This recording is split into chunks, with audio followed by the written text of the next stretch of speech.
Well, this morning we've been telling you how Florida is getting the bulk of the $25 billion bank foreclosure settlement, and some people who are improperly foreclosed upon will get some perhaps modest money out of this. What does the program mean perhaps to you and to our local housing market? Well, Wink News real estate contributor Denny Grimes is in with us this morning trying to give us some answers. We have to start at the beginning, Denny, to sort of explain exactly what the settlement is.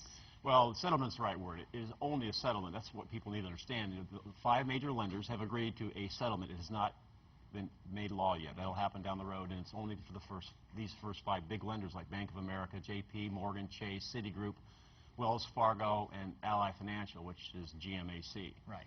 So if you have a mortgage with somebody else, it doesn't even apply to you at this particular time. And there's a couple different parts, and the details are still very sketchy. Right. I mean, everyone's a buzz about this right now. So what we're trying to do is put the details together, and some are controversial and even contradicting.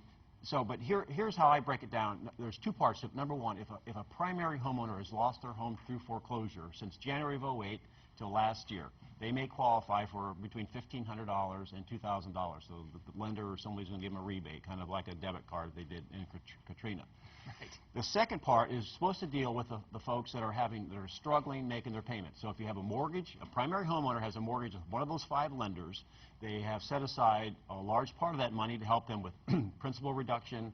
Maybe they'll write down the second mortgage. They might give them some waiver of the deficiency for the short sale, or even help them with refinancing.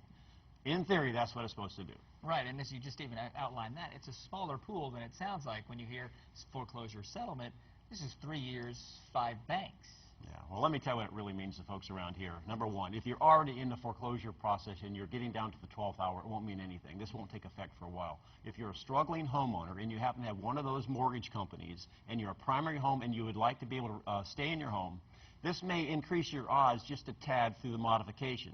Because up until now, the modification process has been like a carnival game. It looks easy, but very few people are successful at it, so it might increase your odds just a little bit. But the thing that homeowners should do, because this is so new, is they should contact a real estate agent, particularly one who has a certified distressed property expert designation or an attorney, to find out how this might apply to them. But don't expect it to be Christmas in July, because the lenders are not going to write down huge chunks of principal and decide to give you 3% interest. This is not the White Knight on a horse. This is maybe not even a Kmart pony.